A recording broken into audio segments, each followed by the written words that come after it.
हम उसी चीज को आगे कंटिन्यू करते हैं कि अगर म्यूचुअल ग्रेविटेशनल फोर्स की वजह से सर्कुलर मोशन हो तो क्या होगा।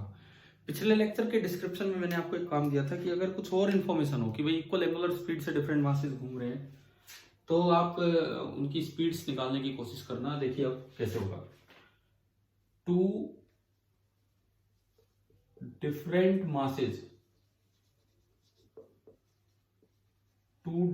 Masses rotating with same omega. Omega मतलब दोनों की जो एंगुलर स्पीड है वो सेम है। तो डिफरेंट मास है और सेम ओमेगा से घूम रहे हैं, एंगुलर स्पीड सेम है, तो वो हमें दिखाना है। देखिए सपोज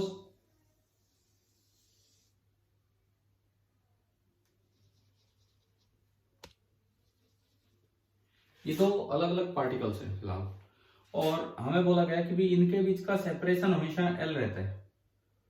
एक मास कैपिटल एम, एक मास स्मॉल एम, और घूम ये भी ओमेगा से रहा है, घूम ये भी ओमेगा से रहा है, लेकिन लीनियर स्पीड दोनों की अलग अलग होगी। मैंने माना कि इसकी स्पीड है v1 एंड इसकी स्पीड है v2। इवन दोनों का रेडियस भी अलग अलग होगा। कैसे, देखिए मान लो ये हैवी मास है और ये लाइट मास है, तो सेम फोर्स के कारण दोनों एक ही ओमेगा से घूम रहे हैं। तो जो हैवी मास है उसका रेडियस छोटा होगा। हैवी मास, मान लो this is the centre of the circle of heavy mass and centre of circle of light mass. तो आप ये देखो, इसका जो रेडियस है दैट इज r1 एंड इसका जो रेडियस है दैट इज r2। जो हैवी मास है वो हर वक्त अपने इस छोटे सर्कल में घूम रहा होगा, और जो लाइट मास है वो हर वक्त अपने एक बड़े सर्कल में घूम रहा होगा, परंतु दोनों के बीच का सेपरेशन हमेशा एल होगा। इस डायग्राम से कंफ्यूज मत होना। दोबारा मैं दो डायग्राम दिखाता हूं। देखिए ये यहां है, ये यहां है, हैवी मास यहां, लाइट मास यहां। This is the centre of the circle.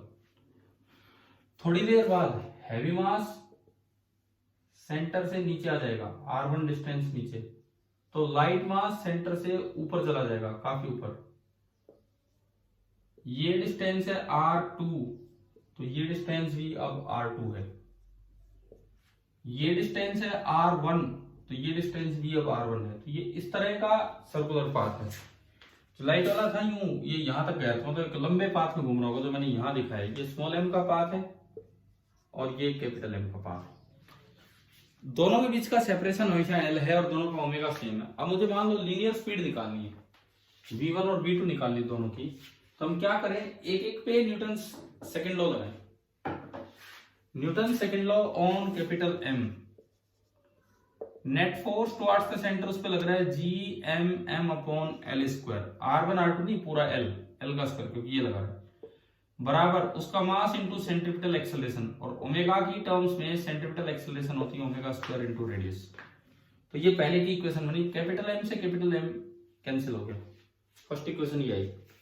अगर आप ऑन स्मॉल एम लगाएं न्यूटन सेकंड लॉ, तो स्मॉल एम पे न्यूटन लॉ से, ग्रेविटेशन लॉ से फोर्स तो यही आएगा, क्योंकि जो कैपिटल एम है वो इससे एल डिस्टेंस दूर है, परंतु उसकी जो सेंट्रीपिटल एक्सेलरेशन होगी वो होगी omega square into r2। Omega तो सेम है, m into omega square r2। तो ये आपकी सेकंड इक्वेशन, और यहां से ये भी कट गया। Equation number 1, equation number 2। मुझे दोनों इक्वेशंस को अगर मैं देखूं तो दोनों में आप एक चीज देखिए, इसको काटिए मत, काटने का बेनिफिट नहीं है। इसको कैंसिल मत कीजिए, क्योंकि अगर आप कैंसिल नहीं करते हैं तो दोनों इक्वेशंस की एक एक साइड बराबर है।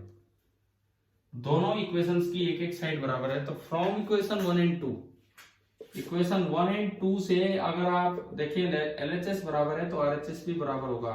m omega square r1 is equal to small m omega square r2। Omega square से omega square cancel, capital M into r1 is equal to small m into r2। And you can say R1 by R2 is M by M।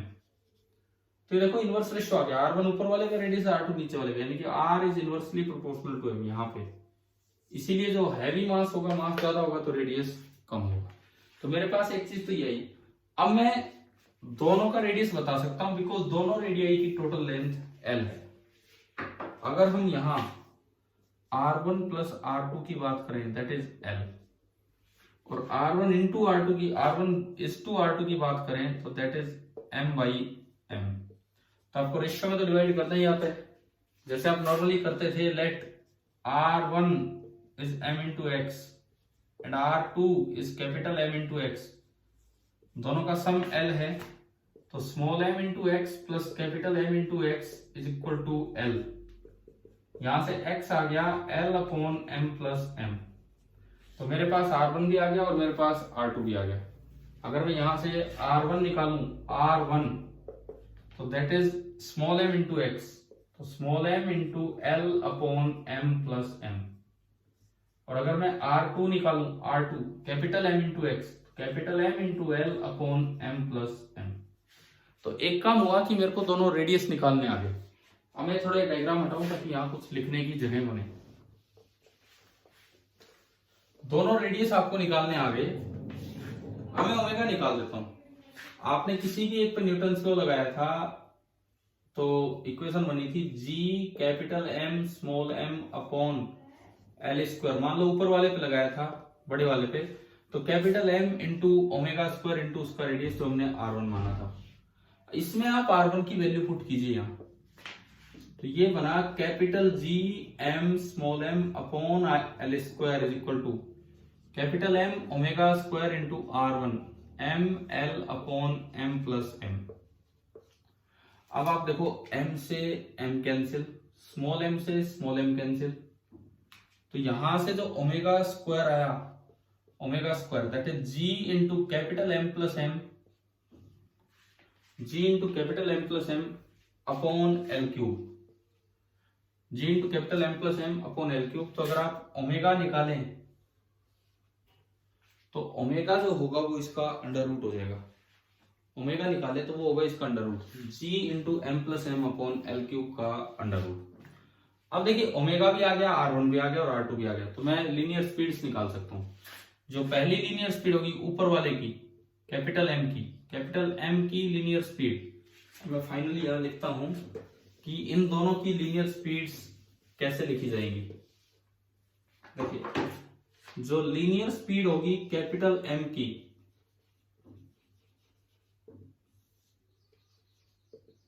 Capital M वाले की V1, तो that is omega into R1। तो मेरे पास omega भी है, under root of G M plus M upon L cube, और मेरे पास R1 भी है, small m into L upon M plus M।